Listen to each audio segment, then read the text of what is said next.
चलिए आज हम पढ़ते हैं ट्रिग्नोमेट्री। क्या पढ़ेंगे हम आज? ट्रिग्नोमेट्री। अब ट्रिग्नोमेट्री में क्या होता है, देखिए ये हमारे और टॉपिक हमने ऑलरेडी पढ़ा रखा है।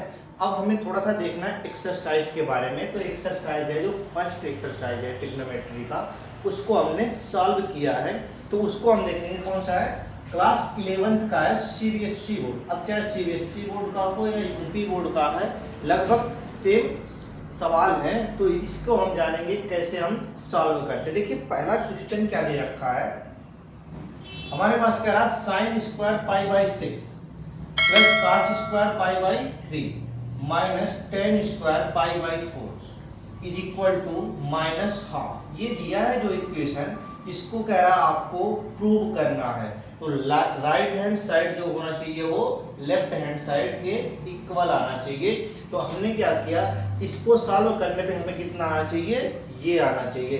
तो हमने क्या किया, एक चीज आप ध्यान देना, यहां हम आपको बताते हैं, लिखा है क्या, पाई बाई 6। पाई बाई 6 का देखो, पाई का मतलब होता है 180, 180 अपॉन 6 कितना हो गया, 30। बात क्लियर है। दूसरा क्या कह रहा है, पाई बाई 3, पाई अपॉन 3, इसका मतलब हुआ 180 अपॉन 3, इसका मतलब हुआ 60 डिग्री। अगला कह रहा है हमारा पाई बाई 4, पाई बाई 4, इसका मतलब हुआ 180 अपॉन 4, इसका क्या मतलब हुआ, इसका ये मतलब हुआ कि हमारे पास हुआ जो एंगल वो 45 का हुआ। तो यहाँ से एंगल आपने फाइंड कर लिया। इसका मतलब लिखा क्या है, sine square 30 plus cos square 60 minus ten square 40। अब देखो आपको पता होगा किसकी वैल्यू क्या होती है। हमने यहाँ क्या किया, सबसे पहला काम, यहाँ हमने लिखा sine square 30 plus cos square 30 minus ten square 45। अब हमने जैसे इनको तोड़ा, अब देखो साइन 30 का मान कितना होता है, साइन 30 की जो वैल्यू होती है 1/2 होता है। कितना होता है, 1/2। तो 1/2 कर दिया और इसका हमने क्या कर दिया, स्क्वायर कर दिया। अगला कह रहा है cos 60, cos 60 का मान वही होता है जो sin 30 का होता है, तो 1/2 का स्क्वायर। अगला करें tan 45, 45 की वैल्यू कितनी होती है, 1, तो हमने कर दिया 1 का स्क्वायर। अब देखो हमने इसे सॉल्व किया, 1/4 प्लस 1/4 माइनस 1। अब हमने इसे सॉल्व किया, 1 प्लस 1 माइनस 4। अब देखो माइनस 2/4, हमने काट दिया, क्या आ गया हमारे पास, माइनस हाफ। ये क्या हो गया, जो दिया था इससे हमारा रिजल्ट क्या आ गया, माइनस हाफ। इनकी जो वैल्यू होती है वो क्या आएगी हमारे पास, माइनस हाफ। ये बात क्लियर हो गई। अगला क्वेश्चन कह रहा है नंबर 2, कह रहा है साइन स्क्वायर पाई बाई 6, क्या कह रहा, sine square pi by 6 plus cosec square 7 pi. देखो क्या लिखा है, cosec square 7 pi into cos square pi by 3 is equal to 3/2। कह रहा है इसको सॉल्व करने पे ये आना चाहिए, तो आपको करके वही दिखाना है। तो हमने क्या किया, देखो एक चीज ध्यान रखना, जैसे यहाँ लिखा है 7 पाई बाई 6 लिखा है, अगर हम यहाँ कर दें, देखिए हमने इसको क्या किया, 2 साइन स्क्वायर 30, इसका मान 30 हो गया, देखो 30 है, कोसेक स्क्वायर 7 को ऐसे रहने दो, पाई बाई 6 को सॉल्व करोगे तो क्या हो गया हमारा, पाई बाई 6 को सॉल्व करोगे 30 आ गया। बात क्लियर है। उसके बाद हमारा इंटू कॉस स्क्वायर 60, ये हो गया। अब देखो हमने क्या किया, 2 को ऐसे ही रहने दिया, साइन 30 का मान 1/2 का स्क्वायर हो गया, प्लस कॉस है। अब देखो इसको भूल जाओ, हमें ये देखना है 30 की वैल्यू, तो 30 की वैल्यू देखना है, तो हमने क्या किया, -2 का स्क्वायर कर दिया इंटू 1/4 कर दिया। अब देखो ये हो गया 2/4 प्लस 4 इंटू 4, देखो 4 से 4 कट गया, देखो 4 इंटू 1/4 क्या हो गया, कट गया, बचा 1। तो हमारे पास क्या बचा, 1/2 प्लस 1, इसको सॉल्व करोगे तो क्या आएगा 3/2 आएगा, जो यहाँ दे रखा है ऑलरेडी। बात क्लियर है।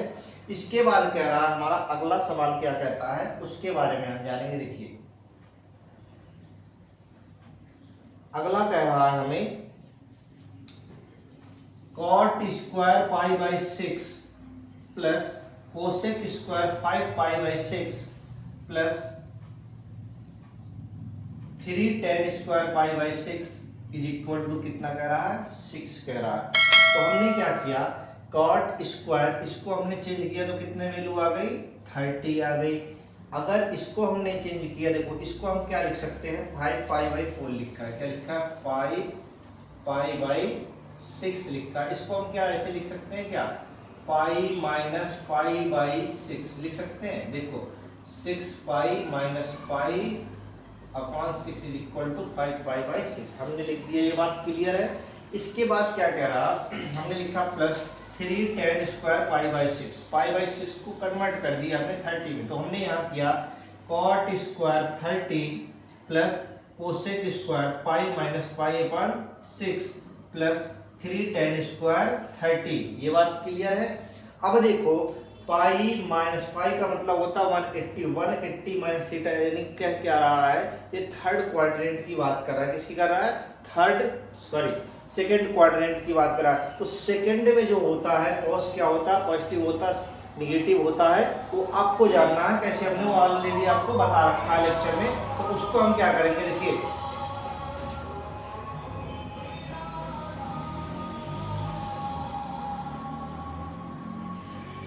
हमने क्या बताया, ये हो गया, हमने लिखा cot square 30 plus cosec square 30 plus 3 tan square 30, सबकी वैल्यू आप रख दो। cot 30 का मान कितना होता है √3, कोसेक 30 का मान कितना होता है उसके बाद है हमारा √2 होता है। इसकी वैल्यू हम सॉल्व करेंगे तो क्या होगा, 3 तो पहले से है, 1/√3 का स्क्वायर हो गया। तो इसका स्क्वायर करोगे √3 का तो 3 हो जाएगा, इसका √2 का स्क्वायर करोगे तो क्या हो जाएगा 2 हो जाएगा। और इसे हमने सॉल्व किया 3 इंटू 1/3 को हमने काट दिया तो 1 आ गया। तो हमने किया 3 प्लस 2 प्लस 1 कितना आ गया 6 आ गया। ये हमारा क्या हो गया, इसके इक्वल आ गया। अगला क्वेश्चन क्या कह रहा है, क्वेश्चन नंबर हमारे पास है 4। ये क्या कह रहा है 2 sin 3 pi by 4 plus 2 cos pi by 4 plus 2 sec square pi by 3 is equal to 10। आपको क्या बताना है, कह रहा है 2 sin square 3 pi by 4 plus 2 cos square pi by 4 plus 2 sec square pi by 3। हमने आपको क्या बता रखा, वही चीज हर जगह करना है आपको। देखो जैसे यहाँ लिखा है 3 पाई बाई 4, इसको क्या लिख सकते हो पाई माइनस पाई बाई 4 लिख सकते हो, बिल्कुल लिख सकते हो। तो हमने वही काम यहाँ कर दिया, बाकी चीजों को हमने तोड़ना आपको ऑलरेडी यहाँ बता रखा कि कैसे तोड़ते हैं। तो ये चीजें हो गया 2 cos square pi by 4 plus 2 sec square pi by 3। देखो अब यहाँ क्या हुआ 2 sin स्क्वायर पाई बाई 40 हो गया, दूसरा हुआ 2 cos स्क्वायर पाई बाई 40 हो गया, और ये हो गया 2 sec स्क्वायर 60 हो गया। अब बताओ sin 45 का मान कितना होता है 1/√2। तो हमने कर दिया 2 इंटू 1/√2 का स्क्वायर प्लस 2 पहले से है 1/√2 का स्क्वायर प्लस 2 ऑलरेडी है 2 का स्क्वायर, तो ये हो गया हमारा 8। बात क्लियर है। अब देखो हमने किया 2 इंटू 1/2 प्लस 2 इंटू 1/2 प्लस 8। हमने इसको इससे काट दिया, इसको इससे काट दिया, 1 बचा 1 1 2 हो गया, और 8 कितना हो गया मिला के 10। ये हमारा आंसर हो गया। ये बात आपको मेरे हिसाब से क्लियरली समझ में आया होगा। बस आप ये चीज ध्यान दो कि पाई का मान जो होता है, पाई इक्वल टू होता है हमारे पास 180। कितना होता है 180। अगर 6 से डिवाइड करोगे 30 आएगा, 4 से डिवाइड करते हो तो कितना आ जाएगा 45 आएगा। अगर 6 से डिवाइड करते हो 6 से डिवाइड करते हो तो 30 आएगा, 3 से डिवाइड करते हो तो 60 आएगा, 4 से डिवाइड करते हो तो 45 आएगा। ये सारी वैल्यू इसी सारे इक्वेशन में यूज करना है, और यूज करने के बाद उसका हम क्या करेंगे आंसर आसानी से निकाल सकते हैं।